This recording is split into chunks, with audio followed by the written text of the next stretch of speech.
বিচার চেয়েছি, সেই হত্যার বিচার চাওয়া কি আমার অপরাধ? এত বড় বড় কথা বলেন কিসের ভিত্তিতে? আমরা কি ভেসে এসেছি?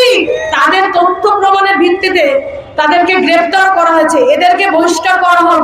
আমার কথা যে তাকে ফাঁসানো হয়েছে, এটা কিসের ভিত্তিতে বলা হচ্ছে তাকে ফাঁসানো হয়েছে? আমি কি মামলা করার সময় তার নামে মামলা করেছি? তার মানে কি এই পরিকল্পনা 1 বছর আগে থেকেই ছিল? কিভাবে বুঝলেন বাংলার মাটিতে থাকতে পারবে না?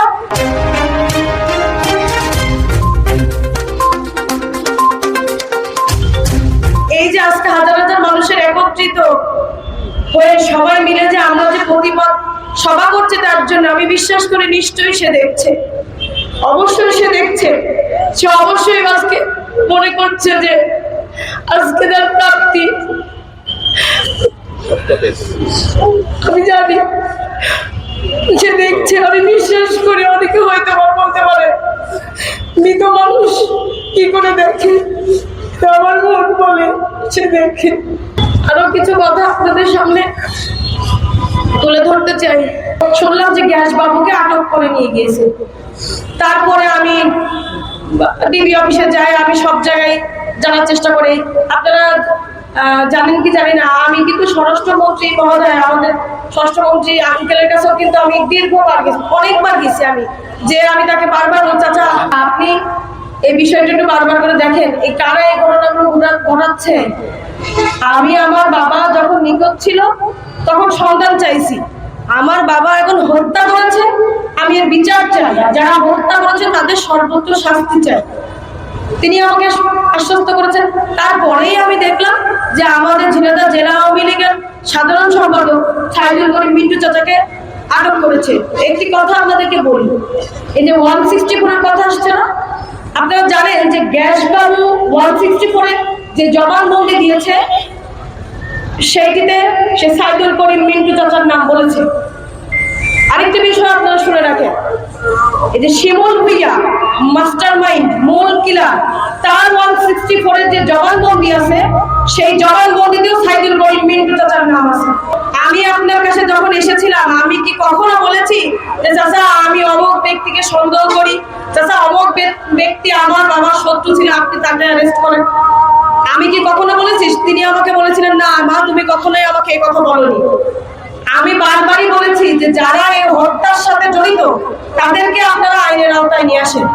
যখন গ্যাস বাবুকে ধরা হয়েছে তাদের জবানবন্দির ভিত্তিতেই কিন্তু সাইদুল করিম মিন্টু চাচাকে গ্রেফতার করা হয়েছে। এখন তার অনুসারীরা বলছে আর কি যে তাকে ফাঁসানো হয়েছে।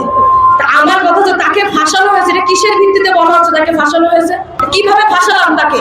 আমি কি মামলা করার সময় তার নামে মামলা করেছি, নাকি আমি যেখানে অজ্ঞাত করেছি তাকে সেখানে তাদের নাম লিখে দিয়ে আসছিলাম? এরকম কিছু করেছি? যে আপনারা এই ধরনের কথা বলছেন তাকে ফাঁসানো হয়েছে, রাজনৈতিক ভাবে ফাঁসানো হয়েছে, ঝিনাইদহ জেলা আওয়ামী লীগ তাছাড়া চলবে না, চলবে না। আমার বাবা এই উপজেলা আওয়ামী লীগের 2 বারের সাধারণ সম্পাদক ছিলেন, চলমান সভাপতি, 5 বারের নৌকাপতি পদ, 3 বারের সংসদ সদস্য, জননেত্রী মমতা মায়ের নৌকা 3 বারের এমপি ছিলেন তিনি। তাহলে আমার বাবা তো আজকে আওয়ামী লীগ করে এই দল করে তো আজকে আমার বাবা এই জনপদে 3 বারের এমপি হয়েছে। আওয়ামী লীগ তো তারা একা করে না, আর আমরা তো কখনো কারোর উপরে আঙ্গুল উঠিয়ে তো আমরা অভিযোগ করিনি। আমি তো আগেই বলেছি, আমি মাননীয় প্রধানমন্ত্রী মমতা মার কাছে বলেছি যে আপা আপনি এটা তদন্ত করেন, তদন্ত করে আপনি সুষ্ঠু বিচার করেন। কেউ জেলা আওয়ামী লীগের সাধারণ সম্পাদক এই কথা বলে যে পার পেয়ে যাবে, গ্যাস বাবুর রিমান্ডে আনা হচ্ছে, তার রিমান্ডে 3 দিনের মাথায় দায় স্বীকার না করলেও কারাগারে চলে যাচ্ছে। এটি কেন হচ্ছে, কিভাবে হচ্ছে, এই প্রশ্নটিও আমি রাখতে চাই।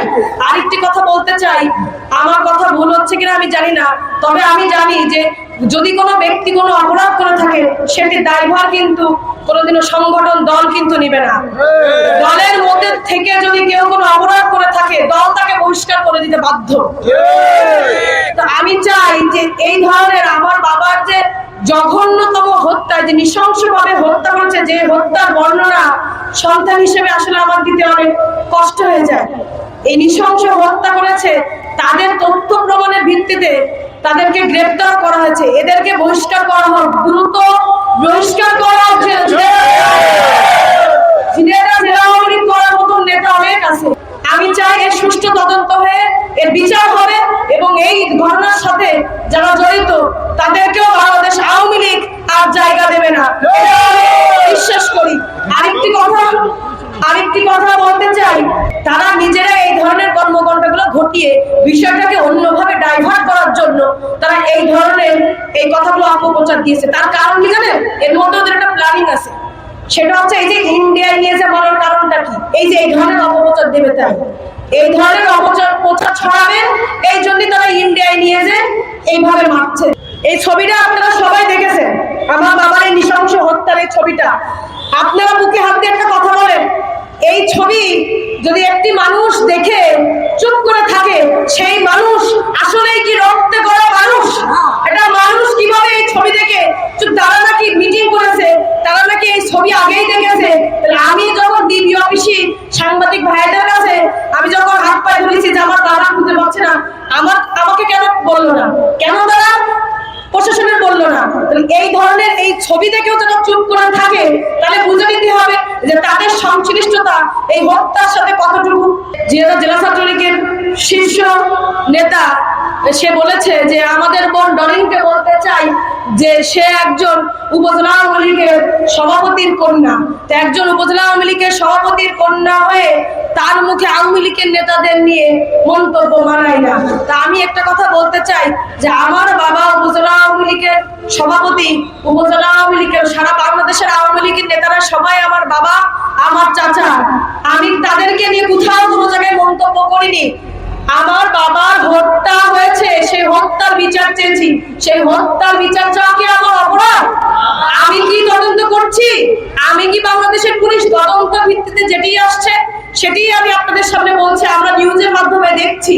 তাহলে এই আমি তো কোনো আওয়ামী লীগের নেতা নিয়ে মন্তব্য করিনি। এই ধরনের বক্তব্য দেন যে একজন উপজেলা আওয়ামী লীগের সভাপতির মেয়ে হয়ে আপনি এই ধরনের বক্তব্য দেন কেন? তাদের নেতা আমার বাবা ষড়যন্ত্র করে অর্থের যোগানদাতা হয়ে ফোন 3টে লুকাই ফেলে তারা আমার বাবার মেরে নৃশংসভাবে এই হত্যার ছবি পাঠিয়ে তারা দেখবে, হাসবে, আর এই কথা নিয়ে আমি প্রতিবাদ করলি আওয়ামী লীগের নেতাদের মন্তব্য করা আমার সাজে না। এই কথা বলেন। আরে আমি আপনার কাছে একটি প্রশ্ন রাখতে চাই, আপনি জেলা ছাত্রলীগের শীর্ষ পর্যায়ের নেতা, ছাত্রলীগের 3টি ছেলে মার্ডার হয়ে আপনি ট্রিপল মার্ডার মামলার প্রধান আসামি, কেন আপনার বিরুদ্ধে সাংগঠনিক ব্যবস্থা নেওয়া হয় না? কেন আপনাকে নেওয়া হয় না?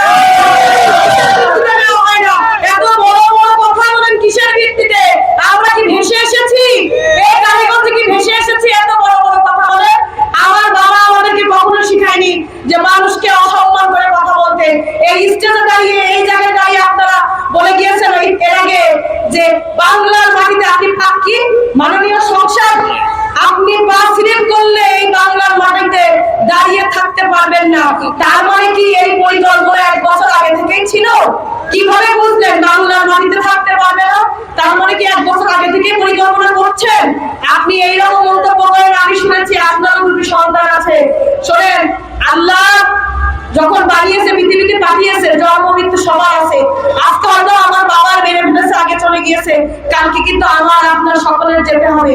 এইসব কথা আপনারা মন্তব্য করে মানববন্ধনের দিন আমার পাশে এসে দাঁড়িয়ে আমার বাবার বিচার চাইতে আসেন, এগুলো কি রাজনীতিক আইওয়াস?